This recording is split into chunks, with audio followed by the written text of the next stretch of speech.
Warren Buffett अपने share holders को 61 लाख% मुनाफा दिलाने वाले दुनिया के बड़े सरमायाकार की कामयाबी का राज क्या है, आइए जानते हैं। फाइनेंस की दुनिया के लेजेंड वॉरेन बफेट 95 साल की उम्र में रिटायर हो गए हैं। ये कहानी एक ऐसे शख्स की है जिसने सिर्फ 11 साल की उम्र में पहली बार सरमायाकारी की और 13 साल की उम्र में पहली मर्तबा अपने टैक्स गोशवारे जमा करवाए थे। वॉरेन बफेट गुज़श्ता 6 दहाइयों तक अपनी कंपनी बर्कशायर हैथवे के सीईओ रहे और इस दौरानिये में उनकी इस कंपनी के शेयर होल्डर्स ने लगभग 61 लाख% मुनाफा कमाया है। अमरीकी रियासत ओमाहा में कायम अपनी कंपनी के जरिए उन्होंने अमेरिका समेत दुनिया भर की कंपनियों में सरमायाकारी की और आज की तारीख में इस कंपनी की कद्र $10 खरब है, जबकि बफेट को दुनिया के अमीर तरीन अफराद में शुमार किया जाता है।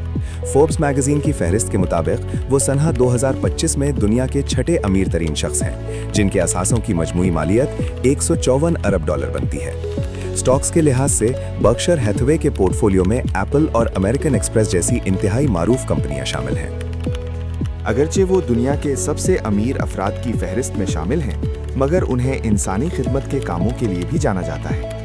वॉरेन बफेट के करीबी साथी लॉरेंस कनिंघम ने उनके मज़ामीन की इशाअत की है। वो बताते हैं कि इन मशहूर शेयर होल्डर मीटिंग्स में वॉरेन बफेट के चाहने वाले उन्हें देखने के लिए दूर दूर से आते थे। वो कहते हैं कि इन मीटिंग्स में हजारों लोग उनसे सवाल पूछते हैं कि उन्हें अपने पैसे कहाँ लगाने चाहिए। वो अवामी इज्तिमाआत में बिल्कुल वैसे ही हैं जैसे किसी डिनर पर आपके साथ होंगे। वो सबसे गर्मजोशी से मिलते हैं। बफेट की कामयाब सरमायाकारी का राज। लॉरेंस कनिंघम कहते हैं कि बफेट को पढ़ने की आदत है, जिसमें उन्होंने जिंदगी का बड़ा हिस्सा सर्फ किया है। वो अक्सर सालाना रिपोर्ट्स को पढ़ने में वक्त सर्फ करते हैं। कोई भी उस्ताद आपको यही कहेगा कि आप बहुत ज्यादा पढ़कर बेहतरीन चीजें सीख सकते हैं।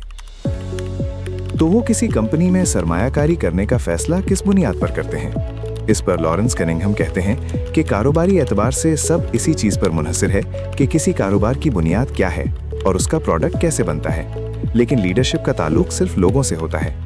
वो क़यादत में ये जायजा लेते हैं कि उन पर कितना एतमाद किया जा सकता है, उनकी शख्सियत कैसी है और वो कैसी मराहत हासिल कर रहे हैं और उनका रवैया कैसा है। वो यही देखते हैं कि लोग कैसे हैं और आगे चलकर उनका मुमकिना रवैया कैसा होगा। लॉरेंस कनिंघम कहते हैं कि वॉरेन बफेट कभी भी ऐसे लोगों के साथ कारोबार नहीं करते जिन पर वो एतमाद ना करते हों। तो क्या ज़माने के साथ बफेट ने खुद को भी बदला? इस पर वो कहते हैं कि वो हमेशा इर्तिका के अमल में रहते हैं। 70 की दहाई में उन्होंने कीमत पर तवज्जो दी, यानी उन कंपनियों में सरमायाकारी की जो सस्ती थीं। फिर उन्होंने कदर पर तवज्जो दी, जैसे कभी कभार कोई कारोबार इतना अच्छा होता है कि उसे खरीदने के लिए कुछ ज्यादा कीमत अदा करना भी बुरा नहीं। उनका कहना था कि 2010 से कबल वो टेक्नोलॉजी में सरमायाकारी करने से कतराते थे, मगर इसके बाद जब टेक्नोलॉजी की दुनिया में तब्दीलियां रोनुमा हुई तो उन्होंने एप्पल के हिस्से खरीदे। उनके ख्यालात बदल गए। मेरा ख्याल है कि उन्होंने टेक्नोलॉजी और उसकी कदर को समझा। लॉरेंस कनिंघम का कहना है कि लोग समझते हैं कि वॉरेन बफेट बहुत ज़हीन है या ये कि वो मुस्तकबिल देखने की सलाहियत रखते हैं, मगर मुझे लगता है कि उनकी सबसे बड़ी खूबी अपने जज्बात पर काबू पाना है और मुसलसल एक काम को दोहराने की सलाहियत है। उनके मुताबिक बफेट को ये नहीं लगता कि वो सबसे ज़हीन है। बफेट के करीबी साथियों के मुताबिक वो चाहते हैं कि उन्हें एक उस्ताद के तौर पर याद रखा जाए। ये इल्म बांटने में यकीन रखते हैं। इसकी वजह यह है कि उनके अपने उस्ताद बेंजामिन ग्राहम ने उन्हीं सारी तालीम दी थी जिसे वो अगली नस्ल तक मुंतकिल करना चाहते हैं।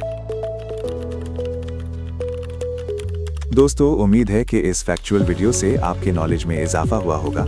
ऐसी मजीद इंफॉर्मेटिव वीडियोस के लिए हमारे चैनल को सब्सक्राइब एंड लाइक करें।